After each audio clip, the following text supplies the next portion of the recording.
Going to do is I'm going to write one more Python file. So let's say session of 5C.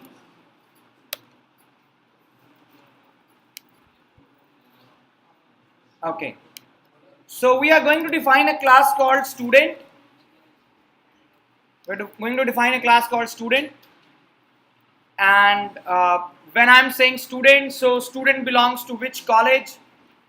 So let's say the college is ABC group, right? So I'm just gonna come up with some ABC group. So this property belongs to whom?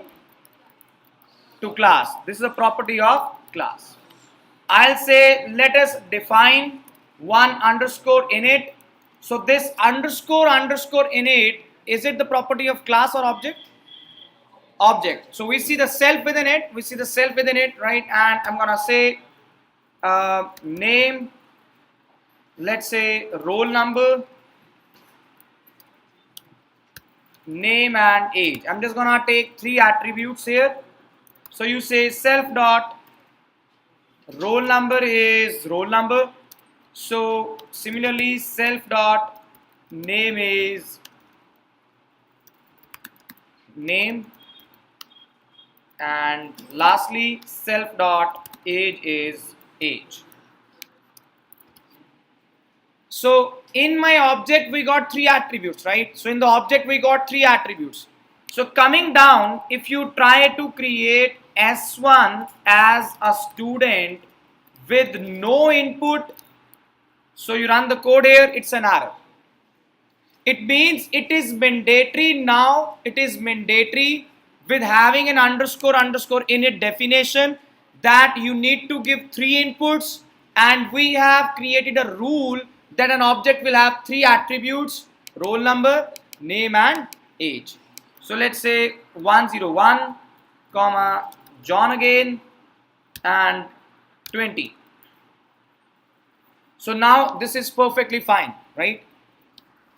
I'm going to define one more method here. So you say define show student. So you see, again this guy contains self. So again this guy is containing the self. That is reference to the object. So I will say print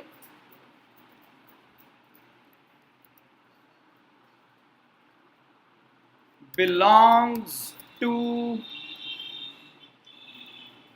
dot format, and I'm going to pass self dot roll number belongs to self dot name, right? So this is what I did with this function show student. So I will say s1 dot show the student. So you can execute the methods. So you see now we can have a class student where this college is the property of class. Init and show student, they are two methods. Init is a kind of a constructor here which will help us in creating the object with the attributes, and show student is a regular method which is just displaying the data of the object. Now if you will have some other student, let's say I'm having some other student, right? So you say s2 dot show student. So whenever you are going to execute the function with the reference, you are going to execute the function that will be copied into the self, right? So you run the code here. So it's working perfectly fine for us. And now I will try to say student dot show the student, and I'll pass s1. So this is a bit awkward situation to handle. So I'm trying to say the show student method is being executed by the student class, where you are passing the s1 as input to this guy self. So when you run the code here, so it's gonna work.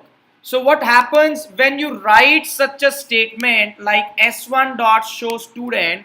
So this will be translated to this statement. Okay. So when you say S1 dot show student, so it is basically student dot show student and you pass S1.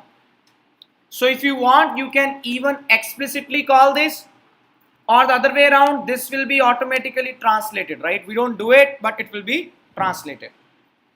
Now, if you try to write a method which goes like define show college, I don't put this, I don't put any self here, and I will try to say print welcome to college plus this guy college here. So I'm trying to print this college here. Now when you run this code over here and you just say student dot show the college, you run this code here, you get an error. It says this college is not defined. You see that when you say student dot show college, you are not having any self over here. You don't have any self here. But when you call this method, so we are unable to identify that what is this college. So what can be a probable solution? So can I try saying student dot college? Let's run the code here. Good to go, right? So if you are creating the method without any self as an input, so one thing for sure, that this method cannot perform any operation on object. Second thing, it can perform the operation on the class attribute, but you need to access it with the class name. We can even come up and say, let me come here and say define show college again, and I'm gonna say @ class method, and you will pass CLS as input here. So you say CLS dot college. So the way you got self, in a similar way you got CLS. CLS is supposed to take the reference of the class. So if you are saying show college again, and you run the code here, it's gonna work for you. So instead of saying student dot college, you can even say CLS dot college, but this will only work if you define this decorator on top of your method. You cannot have a guy with the CLS without writing this decorator. So what is the decorator we'll discuss later again. But as of now, the decorator is @ and some keyword for us. Okay. So @ class method is supposed to be a method which will have CLS as input. Okay. So self versus CLS. So self is the kind of a method where you get the reference to the object passed, and here you get the reference of the class. Are we clear, guys? The two different structures? No. So init can only be created once. You cannot have multiple inits. So the fundamental is known as overloading. So here you cannot overload the init method. You cannot redefine the init again and again. It will be an error. So it's like to standardize the structure of an object we are having in it. Good to go. So let me create one basic program and put for you guys. So you need to answer me this problem. So try to answer this problem statement here. So there's a class called counter. I'm gonna define a variable called count1, which is 0. So let's define underscore init. So I'm gonna say self dot count2 is 0. So define one function which says increment the count. So I'm gonna say count1 assign count1 plus 1. Similarly, we'll say self dot count2 assign self dot count2 plus 1. So you got this method increment count and you got this method in it, right?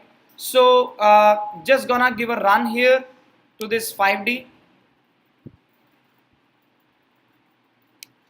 So I'll define one more method and this goes like show the count. So I'm gonna say print count1 is count1 and count2 is count2. Yes, that is what my question was. So when I'm saying count1 assign count plus 1 and count1 and count2, so to whom these guys will belong?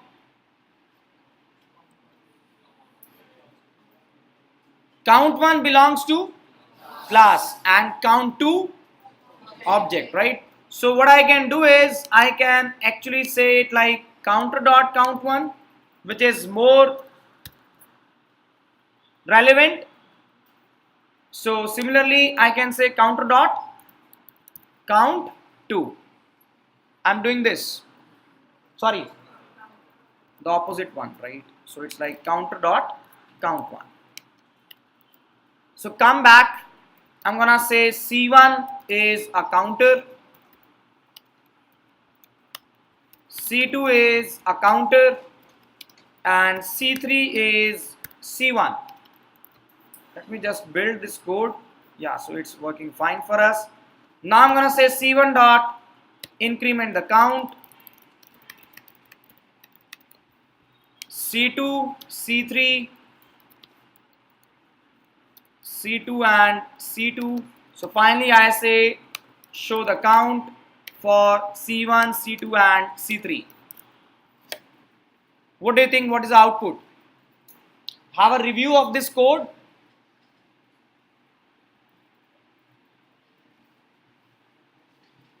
Try to come up with output, guys.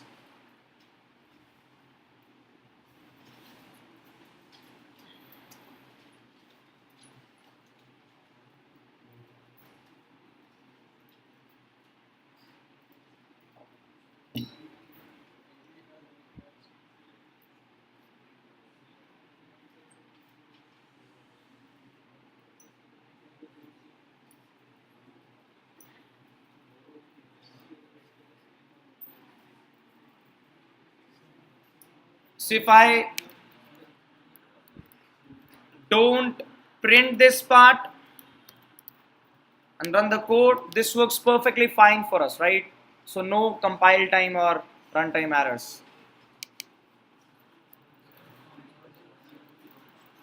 So what is the output? So here I will be getting a few outputs, right? So we'll be getting the outputs. So you need to tell me the outputs here. So one will be the count1 and another output will be the count2. So what are the numbers here? Okay, so C1, C2, C3, right? So C1, 6 and 3. Okay, so one output I take it as 6 and 3. Is it the same? Okay, what else? No, anyone for C1 dot show count some other value? 6 and?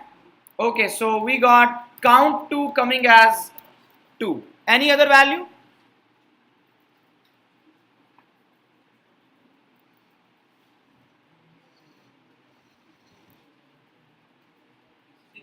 Six and 3.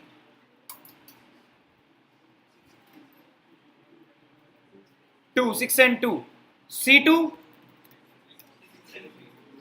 6 and 3.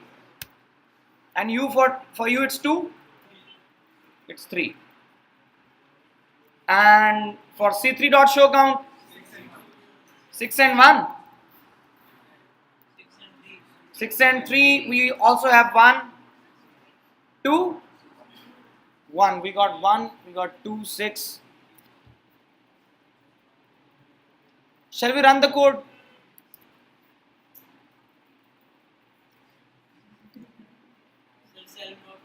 Just give me a moment. I did one just basic. Okay. So let me just put one delimiter here. So I'm just gonna say print me. This guy is for C2.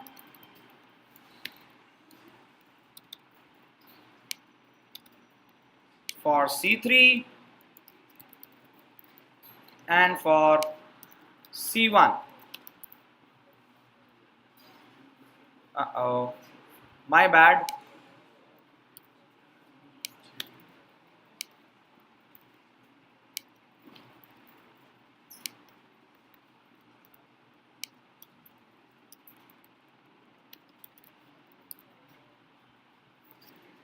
So for C1 we got 6 and 3, not the 2. And C2 we got 6 and 3, and C3 we got 6 and 3. Anyone who is confused? So if you are confused with the exclamation marks, deep dive into it and try to resolve it. How this output is coming in. So this is all what we got as in the first day of your object oriented programming structure. Now we can have queries and concerns.